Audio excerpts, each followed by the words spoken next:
Hello दोस्तों, आपका हमारे YouTube चैनल पर एक बार फिर से स्वागत है। आज हम आपके लिए लेकर आए हैं एक ऐसी डरावनी कहानी जिसे सुनकर आपकी रूह कांप उठेगी।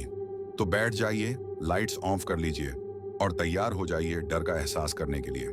हर पूर्णिमा की रात वो गुलाबी कुर्ती में बस स्टैंड पर खड़ी मिलती थी।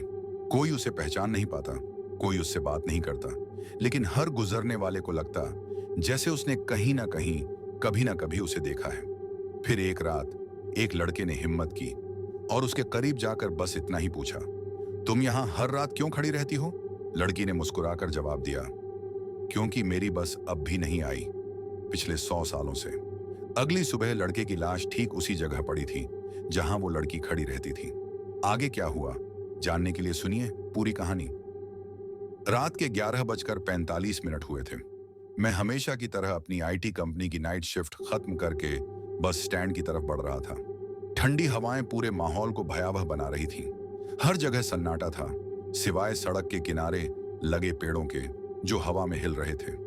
मैंने अपनी घड़ी देखी, 12 बजने में बस कुछ ही मिनट बचे थे और फिर मैंने उसे देखा। गुलाबी कुर्ती वाली लड़की। हर पूर्णिमा की रात को वह बस स्टैंड पर खड़ी मिलती थी। वही शांत चेहरा, वही गुलाबी कुर्ती, सफेद सलवार और पैरों में हल्की चप्पलें।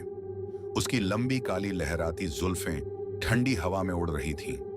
मुझे नहीं पता था कि वह कौन थी, लेकिन यह बात मैंने कई बार गौर की थी कि जब भी मैं बस स्टैंड आता वह वहीं खड़ी होती, अकेली, बिना किसी से बात किए।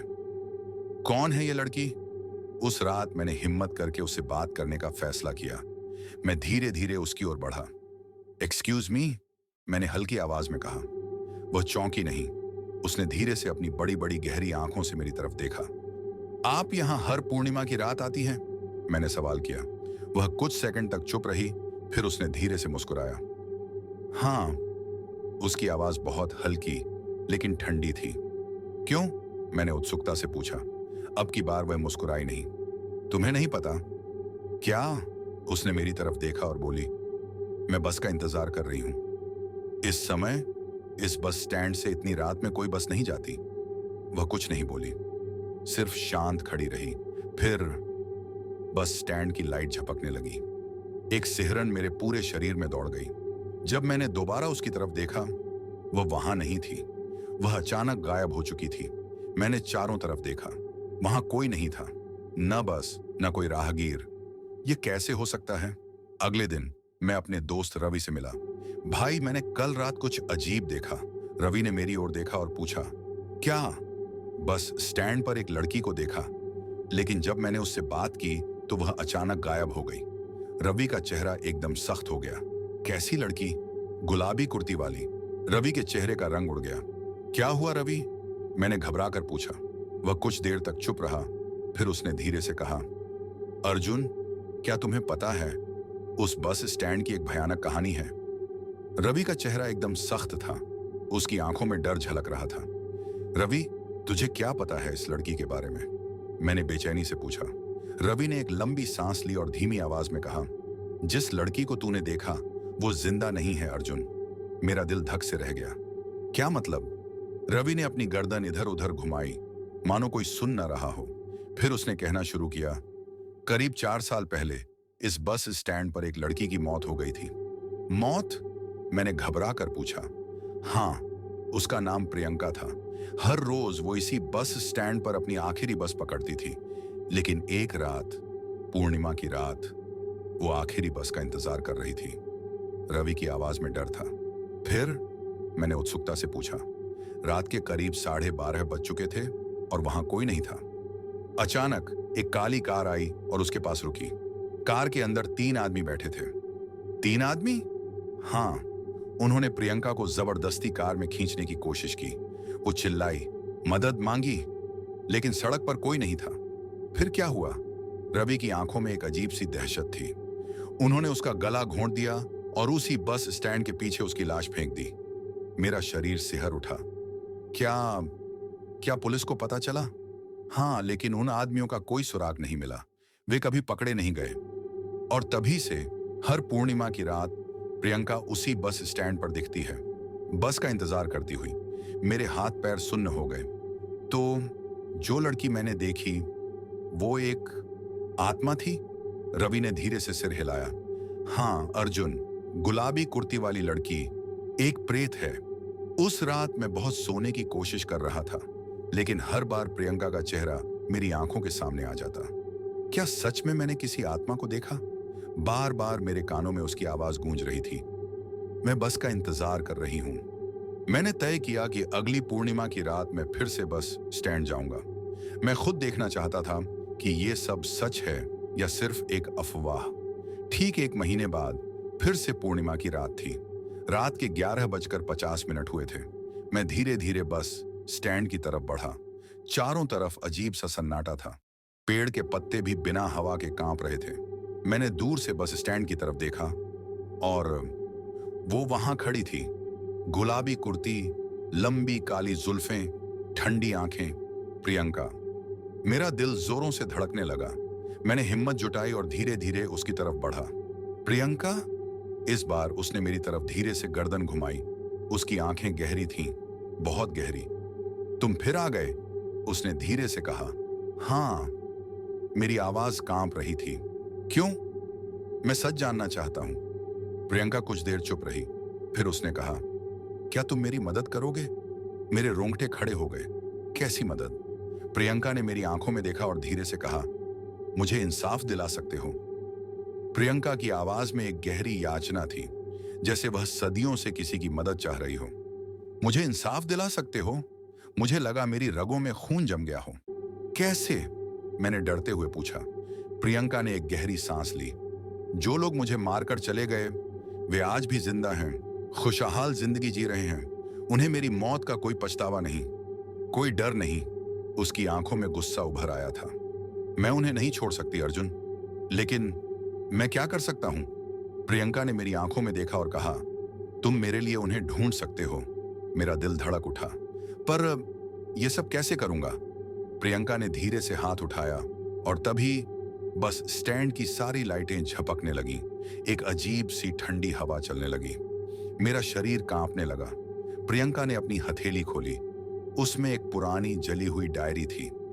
इसमें मेरी आखिरी रात का पूरा सच लिखा है। इसे पढ़ो और तुम समझ जाओगे कि अगला कदम क्या होगा। मैंने हिचकिचाते हुए वो डायरी ली। जैसे ही डायरी मेरे हाथों में आई, बस स्टैंड की बत्तियां अचानक बुझ गईं। चारों तरफ घना अंधेरा छा गया। प्रियंका? मैंने इधर उधर देखा। वो गायब हो चुकी थी। मैं तेजी से घर पहुंचा और कांपते हाथों से डायरी खोली। पहला पन्ना बहुत जला हुआ था, लेकिन उस पर लिखा था, अगर कोई इस डायरी को पढ़ रहा है तो इसका मतलब है कि मैं अब इस दुनिया में नहीं हूं। मैंने पन्ना पलटा। आज पूर्णिमा की रात है। हमेशा की तरह मैं बस स्टैंड पर अपनी आखिरी बस का इंतजार कर रही हूं, लेकिन मुझे लग रहा है जैसे कोई मेरी ताक में बैठा है। मेरा दिल तेजी से धड़कने लगा। एक काली कार मेरे पास आकर रुकी। उसके अंदर 3 आदमी बैठे हैं। उनके चेहरे पर अजीब सी मुस्कान है, डरावनी मुस्कान। मैं पीछे हटती हूं, लेकिन वे दरवाजा खोलते हैं और पेज पर स्याही के धब्बे थे। फिर आखिरी शब्द, अगर कोई मेरी मदद कर सकता है तो उन्हें ढूंढकर सजा दो। मैं हर पूर्णिमा की रात बस स्टैंड पर उनका इंतजार करूंगी। आखिरी बस अब भी आनी बाकी है। मेरा पूरा शरीर पसीने से भीग गया था। कौन थे ये 3 आदमी? क्या मैं सच में प्रियंका के हथियारों को पकड़ सकता हूं? अगले दिन मैंने रवि को पूरी डायरी दिखाई। वह भी इसे पढ़कर सन्न रह गया। भाई, ये बहुत बड़ा राज्य है, रवि ने कहा। मुझे उन 3 आदमियों को खोजना होगा। रवि ने सिर हिलाया। लेकिन कैसे? मैंने डायरी के कुछ फटे हुए पन्ने पलटे। उनमें से एक का नाम अजय था। अजय। हमें इस नाम के किसी आदमी को खोजना होगा जो 4 साल पहले इस इलाके में रहता था। रवि ने कुछ देर सोचा, फिर कहा, मेरे अंकल पुलिस में हैं। शायद वे हमें कोई पुराना रिकॉर्ड दिखा सकें। हमने तय किया कि हम पुलिस स्टेशन जाएंगे और प्रियंका की मौत से जुड़े पुराने केस के बारे में पता करेंगे। लेकिन हम नहीं जानते थे कि यह कदम हमारी जिंदगी के सबसे खतरनाक मोड़ की तरफ ले जाएगा। पुलिस स्टेशन में घुसते ही माहौल गंभीर था। चारों तरफ अपराधियों की तस्वीरें टंगी थीं और कुछ पुलिस वाले रिपोर्ट्स टाइप कर रहे थे। रवि के अंकल इंस्पेक्टर चोपड़ा हमें देखकर चौंक गए। रवि, तुम यहाँ कैसे? अंकल, हमें 4 साल पहले हुई एक हत्या के बारे में जानकारी चाहिए। चोपड़ा सर ने भौहें चढ़ाई। कौन सी हत्या? मैंने धीमी आवाज में कहा। प्रियंका बस स्टैंड पर मरी हुई मिली थी। चोपड़ा सर का चेहरा अचानक सख्त हो गया। उन्होंने हमें अपने केबिन में बैठाया और पुराने रिकॉर्ड्स चेक करने लगे। कुछ देर बाद उन्होंने एक फाइल निकालकर मेज पर रखी। ये लो, प्रियंका मर्डर केस। मैंने फाइल खोली। प्रियंका शर्मा, उम्र 22 साल, अंतिम बार रात 12 बजे बस स्टैंड पर देखी गई। गला घोंटकर हत्या। आरोपियों का कोई सुराग नहीं, लेकिन अगले पेज पर कुछ नाम लिखे थे। अजय मल्होत्रा, विशाल गुप्ता, रोहित सेन। मेरे रोंगटे खड़े हो गए। ये तीनों यही हत्यारे हैं? मैंने कांपती आवाज में पूछा। चोपड़ा सर ने धीरे से सिर हिलाया। शक तो इन्हीं पर था, लेकिन कोई सबूत नहीं मिला। रवि ने धीरे से कहा, अब हम इन्हें ढूंढेंगे। चोपड़ा सर ने हमें रोका। देखो, ये लोग बहुत खतरनाक हैं। इनके पास पैसे और पावर दोनों हैं। तुम लोग फालतू के चक्कर में मत पड़ो। लेकिन अब मैं पीछे नहीं हट सकता था। मैंने प्रियंका की आत्मा से वादा किया था। हमने सबसे पहले अजय मल्होत्रा का पता लगाने की कोशिश की। पता चला कि वह अब शहर के बाहर एक फार्म हाउस में रहता है। रात के 10 बजे मैं और रवि उस फार्म हाउस की तरफ निकले। रात घनी थी, चारों तरफ सन्नाटा पसरा था। भाई, मुझे ठीक नहीं लग रहा, रवि ने कहा। बस एक बार अंदर झांक लें, फिर सोचेंगे आगे क्या करना है। हमने फार्म हाउस के बाहर छुपकर देखा। अंदर अजय अपने दोस्तों के साथ शराब पी रहा था। मैंने अपने फोन से उसका वीडियो रिकॉर्ड करना शुरू किया और तभी ट्यूबलाइट झपकने लगी। हवा ठंडी हो गई। मुझे अपने पीछे किसी की परछाई दिखी। मैंने मुड़कर देखा। प्रियंका वहीं खड़ी थी, लेकिन उसका चेहरा, वो अब डरावनी लग रही थी। उसकी आंखें सफेद थीं और होंठों पर अजीब सी मुस्कान थी। अर्जुन, उसकी आवाज गूंज रही थी। ये लोग मरने वाले हैं। मेरा दिल जोर से धड़कने लगा। प्रियंका, रुको! लेकिन तब तक अंदर एक चीख गूंजी। हमने खिड़की से देखा। अजय का शरीर हवा में ऊपर उठ चुका था। वो बुरी तरह तड़प रहा था। उसकी आंखें डर से बाहर निकल आईं और फिर धड़ाम, वो नीचे गिर पड़ा, बिल्कुल मरा हुआ। प्रियंका की आत्मा ने बदला ले लिया था। मैं और रवि सकते में थे। अब हमें पता था कि प्रियंका हर हत्यारे को खत्म करने आई है। लेकिन क्या यह सही था? क्या आत्मा को इंसाफ इस तरह मिलता है? अगले दिन विशाल गुप्ता की खबर आई। विशाल गुप्ता कल रात अपने बाथरूम में मृत मिला, न्यूज रिपोर्टर बता रहे थे। रवि ने मुझसे कहा, भाई, ये आत्मा अपने आप सबको मार देगी। हमें कुछ करना होगा। लेकिन सवाल था, क्या प्रियंका सही कर रही थी? क्या हमें उसे रोकना चाहिए या हमें उसे आखिरी हत्यारे रोहित सेन तक पहुंचने देना चाहिए? अगली पूर्णिमा की रात आ रही थी और इस बार खेल और भी खतरनाक होने वाला था। रवि का चेहरा चिंता से भरा था। अर्जुन, हमें प्रियंका की आत्मा को रोकना होगा। अगर रोहित सेन भी मारा गया तो पुलिस हम पर शक कर सकती है। मैंने सिर हिलाया, लेकिन मन में सवाल था, क्या हमें उसे सच में रोकना चाहिए? अजय और विशाल की मौतों के बाद रोहित सेन अंडरग्राउंड हो गया था। वो डर गया है, मैंने कहा। रवि ने सिर हिलाया। लेकिन प्रियंका की आत्मा उसे ढूंढ ही लेगी, और यही हुआ। रात के 12 बजे बस स्टैंड पर फिर वही गुलाबी कुर्ती चमकती दिखी। प्रियंका की आत्मा वहां खड़ी थी। रोहित कहां छुपा है? हमें नहीं पता, मैंने कहा। प्रियंका ने मेरी आंखों में गहरा देखा। झूठ मत बोलो अर्जुन। अचानक मेरे दिमाग में एक तस्वीर चमक उठी। एक होटल का कमरा, रोहित बिस्तर पर कांप रहा था। मुझे समझ आया, प्रियंका मेरे दिमाग में देख सकती थी। हम फौरन उस होटल पहुंचे। कमरा नंबर 306। दरवाजा अंदर से बंद था। मैंने धीरे से दरवाजे पर दस्तक दी। कोई जवाब नहीं। रवि ने मोबाइल निकाला और होटल मैनेजर को फोन किया। सर, हमें 306 खोलना होगा। अंदर किसी की जान खतरे में है। मैनेजर चाबी लेकर आया और जैसे ही दरवाजा खुला, रोहित सेन बिस्तर पर बुरी तरह कांप रहा था। उसकी आंखें बाहर निकल आई थीं और वो किसी अनदेखी शक्ति को देख रहा था। मैंने तुरंत मुड़कर देखा। प्रियंका की आत्मा कमरे के कोने में खड़ी थी। उसकी आंखों में भयानक रोशनी थी। प्रियंका, बस करो, मैंने चिल्लाया, लेकिन प्रियंका ने मेरी ओर नहीं देखा। इसने मुझसे सब कुछ छीना था, अब इसे भी सब कुछ खोना होगा। रोहित जमीन पर गिर पड़ा। उसका शरीर कांप रहा था। प्रियंका उसके करीब आई।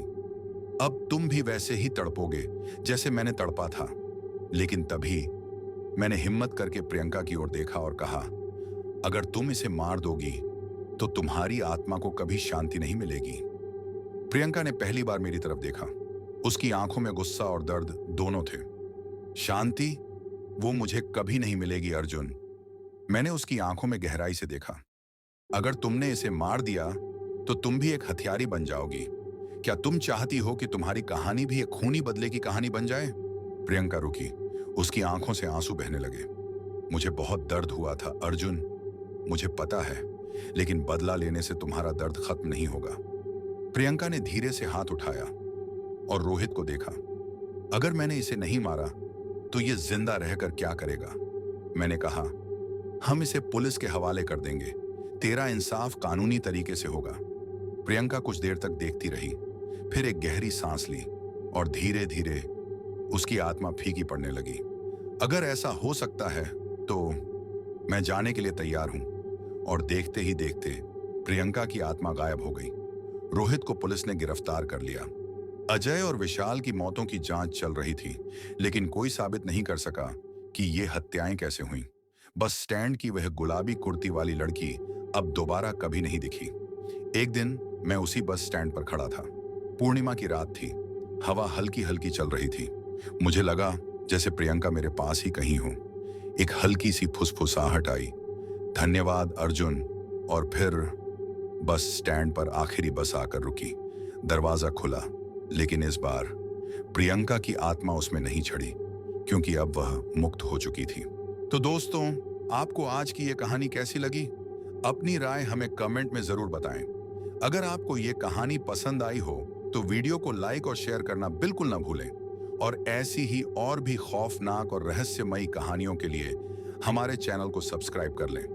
हम फिर मिलेंगे एक नई डरावनी और रोमांचक कहानी के साथ। तब तक अपने दिल को थामे रहिए, क्योंकि डर अभी बाकी है मेरे दोस्त।